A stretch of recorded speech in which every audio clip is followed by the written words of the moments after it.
Welcome back to my all creative channel. কেমন আছেন আপনারা? আশা করি সবাই খুব ভালো আছেন।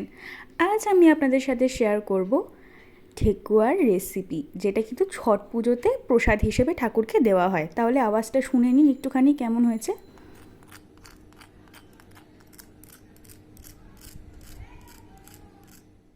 ঠিক এই রকমই কিন্তু ঠেকুয়াটা হবে, ওপর থেকে সফট আর ভেতর থেকে হালকা নরম, যেটা কিন্তু খেতে দারুণ লাগে। তাহলে আর দেরি না করে চলুন শুরু করি আজকের ভিডিও।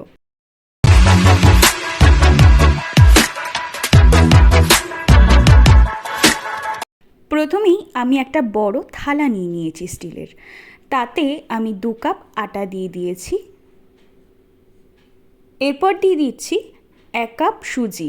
2 কাপ আটার মাপে 1 কাপ সুজি, তার সাথে মিষ্টি স্বাদ অনুযায়ী আপনারা দিতে পারেন 1 কাপ চিনি।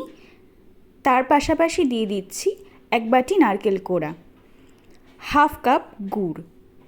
আপনারা কিন্তু মিষ্টিটা বুঝেই দেবেন, আমি চিনি এবং গুড় দুটোই কিন্তু ব্যবহার করেছি। এরপর দিয়ে দেব 1 চামচ ঘি। এরপর সমস্ত শুকনো উপকরণগুলো আমি একসাথে মিশিয়ে নেব।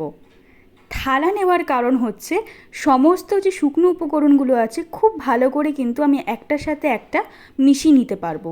যত ভালো করে শুকনো উপকরণগুলো একটার সাথে একটা মেশানো সম্ভব হবে, ততই কিন্তু ভেতর থেকে নরম হবে। দিয়ে দিচ্ছি 4 চামচ সাদা তেল। সাদা তেলটা কিন্তু অবশ্যই ময়ম হিসেবে দিতে হবে।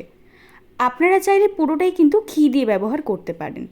অনেকের বাড়িতে হয়তো ঘি থাকে না, তাই জন্য আমি কিন্তু সহজভাবে দেখানোর জন্য আমি সাদা তেলটা ব্যবহার করেছি।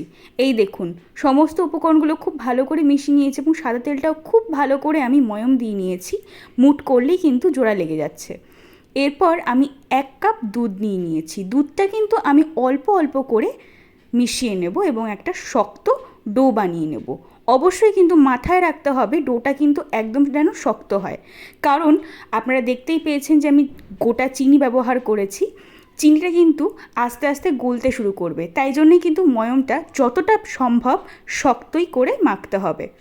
দেখুন, ময়মটা কিন্তু আমার খুব ভালো করে মাখা হয়ে গেছে। এরপর আপনারা মাঝারি সাইজের করে প্রত্যেকটা লেচি কেটে নেবেন। আমি এখানে একটা কাঠের ছাঁচ নিয়ে নিয়েছি। আপনারা চাইলে কিন্তু হাতেও এই ছাঁচ ব্যবহার না করে বানিয়ে নিতে পারেন ঠেকুয়াটা। আমার কাছে ছাঁচ ছিল, তাই আমি ছাঁচেই বানিয়ে নিয়েছি ঠেকুয়াগুলো। আমি ছাঁচে কিন্তু অল্প তেল ব্রাশ করে নিয়েছি। এরপর একটা লেচি আমি খুব ভালো করে গোল্লা করে দেন আমি ছাঁচের ওপর এভাবে চেপে চেপে খুব সুন্দর একটা ডিজাইন কিন্তু বানিয়ে নিয়েছি। এই দেখুন, দেখতে ঠিক সন্দেশের মতোই কিন্তু হয়েছে, তাই না? এইরকমভাবে ছাঁচ ব্যবহার করেই কিন্তু আপনারা খুব সহজেই প্রত্যেকটা ঠেকুয়া খুব সুন্দর করে সন্দেশ আকারে বানিয়ে নিতে পারবেন। দেখুন, প্রত্যেকটা ঠেকুয়া কত সুন্দর করে ছাঁচের মাধ্যমে উঠে আসছে। আর হ্যাঁ, যাদের ছাঁচ নেই তারা ঠিক আমার মতো এইভাবেই চাকু দিয়ে খুব সুন্দর করে পাতার যে শেপ আছে বা ডিজাইন আছে, সেই ডিজাইন মতো আপনারা বানিয়ে নিতে পারেন। দেখুন কত সুন্দর লাগছে, দেখে কি মনে হচ্ছে এটা হাত দিয়ে বানিয়েছি আমি ডিজাইনটা। এরপর আমি আরও একটা ডিজাইন আমি বানিয়ে নিচ্ছি। এটা ঠিক বিস্কুটের মতো। আপনারা বিস্কুটের যেরকম ডিজাইন দিয়ে থাকেন অনেকেই, এরকম ডিজাইন কিন্তু আপনারা ঠেকুয়াতেও দিয়ে নিতে পারেন।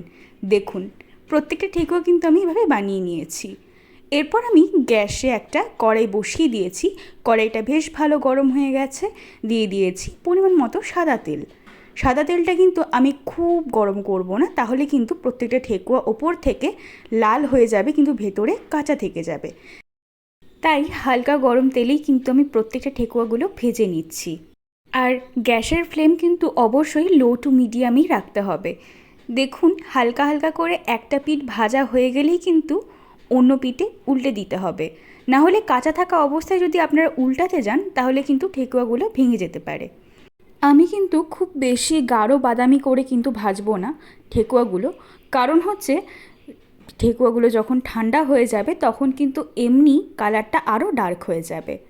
এই দেখুন, বেশ সুন্দর একটা রং যখন এসে গেছে তখন কিন্তু আমি ঠেকুয়াগুলো তুলে নিচ্ছি। একটা কথা বলতে আপনাদের ভুলে গেছি, আমি কিন্তু ঠেকুয়াতে কোনো রকম মৌরি কিংবা এলাচ গুঁড়ো ব্যবহার করিনি। আপনারা চাইলে কিন্তু অবশ্যই ব্যবহার করতে পারেন। দেখুন ঠেকুয়াগুলো কতটা লোভনীয় লাগছে না? আপনারাও কিন্তু আজই বানিয়ে নিন এই ঠেকুয়ার রেসিপি। তাহলে কেমন লাগলো আজকের ভিডিওটা জানাতে কিন্তু একদম ভুলবেন না। Thanks for watching.